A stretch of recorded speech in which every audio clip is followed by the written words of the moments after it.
The Rams took care of their QB1 this March as expected with a contract that doesn't blow me off the page here. I think it's the right contract, the right price for a Super Bowl winning quarterback who was acquired for a massive price last offseason. Certainly got the job done and has been compensated properly, in my opinion. I think the Deshaun Watson numbers have us off kilter a little bit in terms of where these things should be settling in. And you could say this is an underpay, and I'll say he's 34 and has been to one Pro Bowl and does have that Super Bowl ring with this Rams team, but he is still just a piece of this puzzle. He is not an all-world, all-human quarterback. He's an above-average to elite quarterback at times when needed, and he's durable, and he's consistent, and he's smart, and he did the job. So to me, that's what this contract says. Very much what the Dak Prescott contract says for the Dallas Cowboys and his role in that roster. The cap hit dropped from 23 to 13.5 with this extension. This 4-year, $160 million extension with a massive $60 million signing bonus, which is generally how the Rams do their business. Big signing bonus off the top, second-year option bonus. It's all about proration with this team. They're keeping these things as low as possible in this column here for as long as possible. So let's talk about this.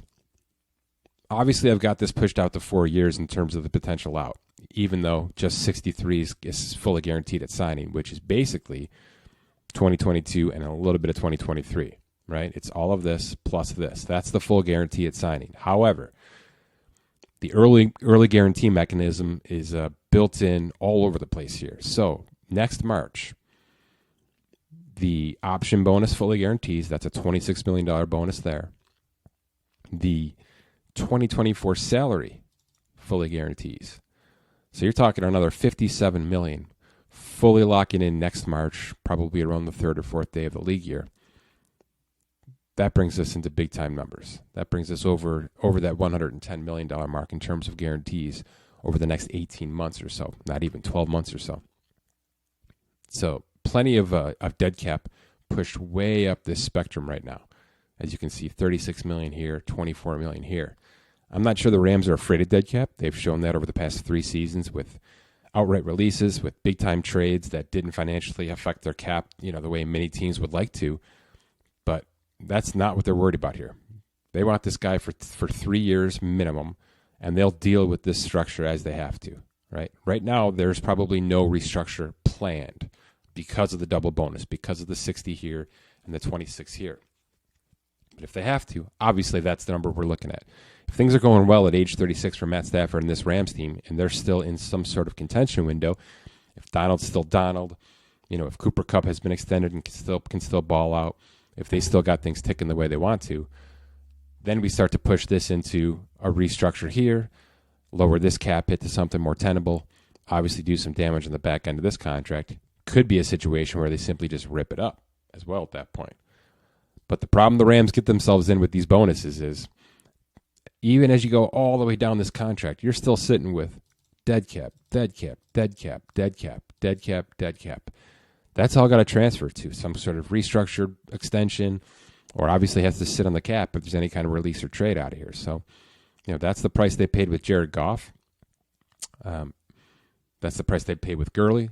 That's the price they paid with Brandon Cooks because of the structure of their contracts. It is very stable for the player. The player can feel like if they can move me, but it's going to be painful to them to move on from me. And that's probably a good feeling for a player like Stafford, who has been, the butt of a lot of jokes in Detroit, despite good play and good durability. So this is, like I said, this is a vote of confidence for Stafford, at least for 3 years. My belief, based on the structure of this contract, is he's pretty safe for 4 years on this deal specifically before they either start over fresh here or move on and go to the next chapter of the Rams football at that point. But 152 over the next 4 years, and it's basically all his. There's no per game bonuses. There's nothing fancy here about that. In fact, there's an early roster bonus here, which is going to, affect the Rams' decision making early on, similar to what we just had with Robert Woods. That $3.5 million roster bonus sitting in March 19th made it an early decision to move on from him and send him to Tennessee. That's what these roster bonuses at the back end of the contract do. They force the team's hand early versus let's string this out after all the free agency and draft has been done, and now I got a guy I want to move on from, and he doesn't have a new home. That's the stability the player wants at the back end of the contract. So very strong, very vanilla, very basic, very Ramsey with the double bonus structure. But, you may say this is undervalued for what Matthew Stafford did last year. Could he push that $45, $46 million mark that we're now seeing with these top-of-the-market contracts? I think it's exactly where it belongs. He was probably a $42 to $43 million quarterback, but I think nickel and diamond things just a little bit to make sure Aaron Donald stays happy, and some of those, the secondary can continue to rebuild itself around Jalen Ramsey is the right move for Stafford here. Flexibility and success.